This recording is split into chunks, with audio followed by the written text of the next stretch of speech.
Ola, boas, son Eva López, son educadora social. Quero saudarvos nestes días tan importantes para a educación social ao redor do 2 de outubro, que é o noso día,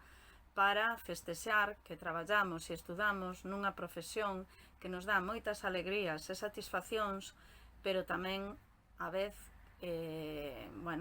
inquedanzas e sufrimento por estar ao lado das persoas que máis padecen e que máis sufren as desigualdades sociais. Hoxe vou falarvos un ratiño da presencia da educación social nas administracións públicas.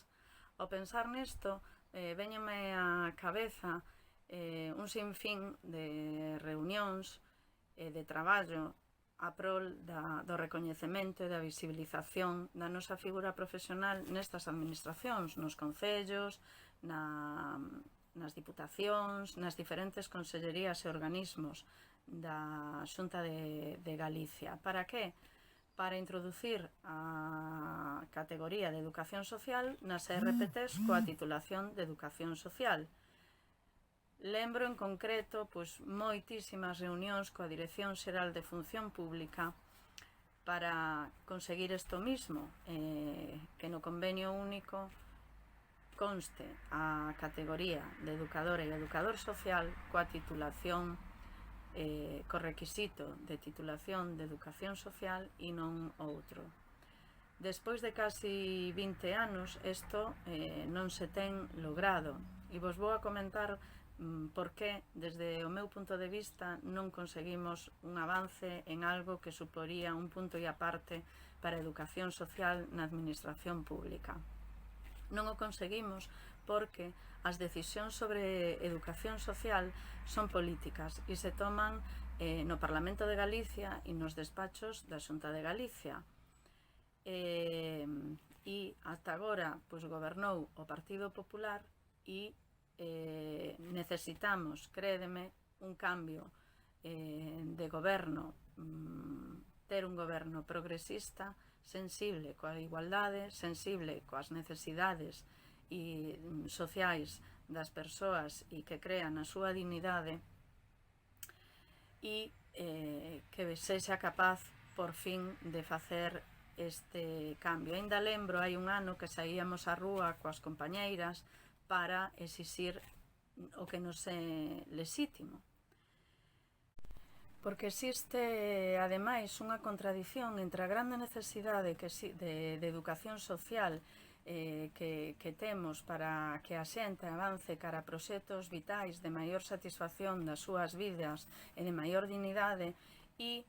a falta de recoñecemento na normativa de servicios sociais educativos. Sobre todo aquí en Galicia, cando nos comparamos con outras comunidades e territorios do Reino de España, fixadevos, por exemplo, en Cataluña e País Vasco, como tanto nos vellos nichos de emprego, como os servizos de infancia, as educadoras e educadores sociais forman parte, son o equipo educativo dos centros de acollemento residencial,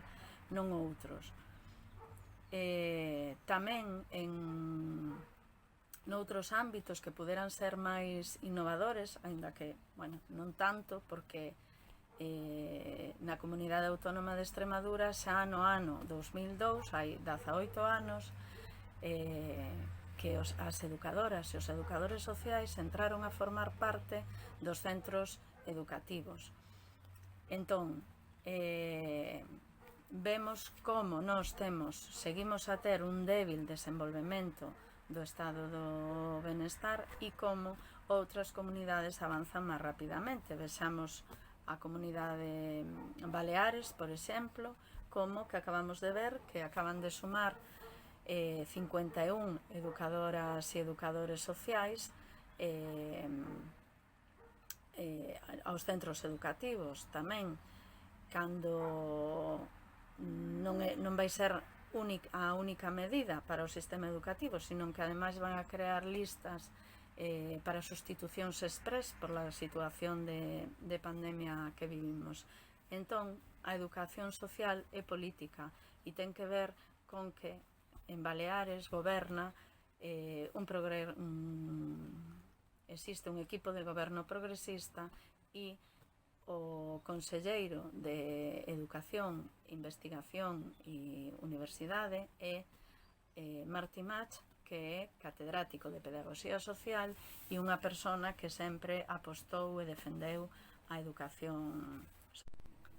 Por concretar no meu ámbito de actuación, que son os servicios sociais,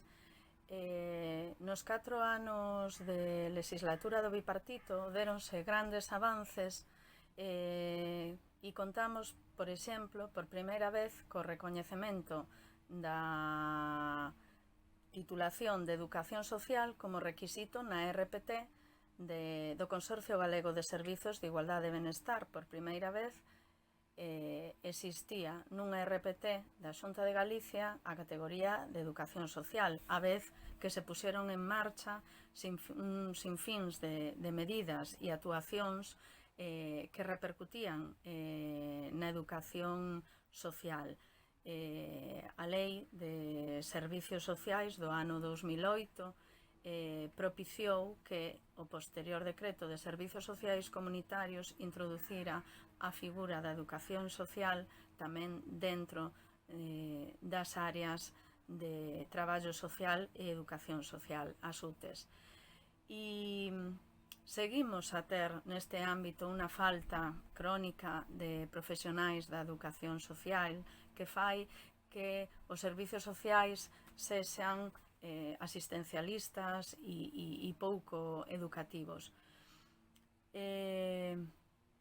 isto contraditoriamente con que somos, como decía antes, máis necesarias que nunca, porque as desigualdades sociais acrecéntanse e as persoas vulnerables cada vez precisan máis do acceso a recursos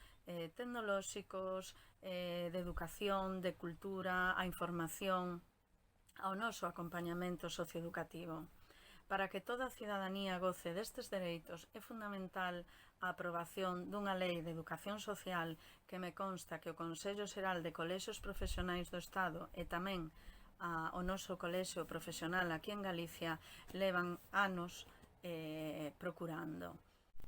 Así que nestes días de conmemoración da nosa profesión anímovos a seguir reivindicando, pero tamén moi importante a seguir exercendo a nosa profesión desde as boas prácticas, seguindo sempre o noso código deontolóxico e visibilizarnos por ese bo traballo educativo, por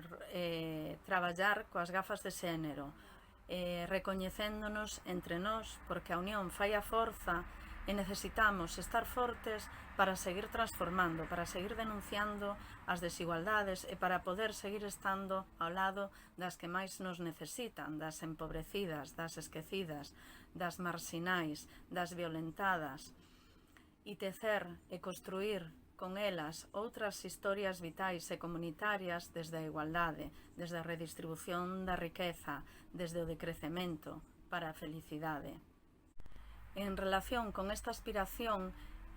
non podo deixar de sinalar como reto para o futuro conseguir un novo dereito universal para toda a cidadanía, a renda básica.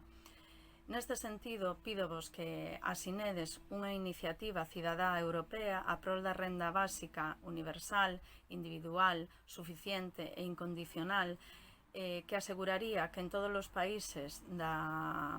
Unión Europea se introduzca esta medida para asegurar e garantir a existencia material para vivir con un mínimo de dignidade e que as educadoras e os educadores sociais nos podamos dedicar ao que realmente nos compete, que é tecer e construir redes e relacións comunitarias para vivir máis humanamente e de xeito máis sostible co planeta. Moitas grazas, azos compañeiras e felices días da educación social. Graciñas.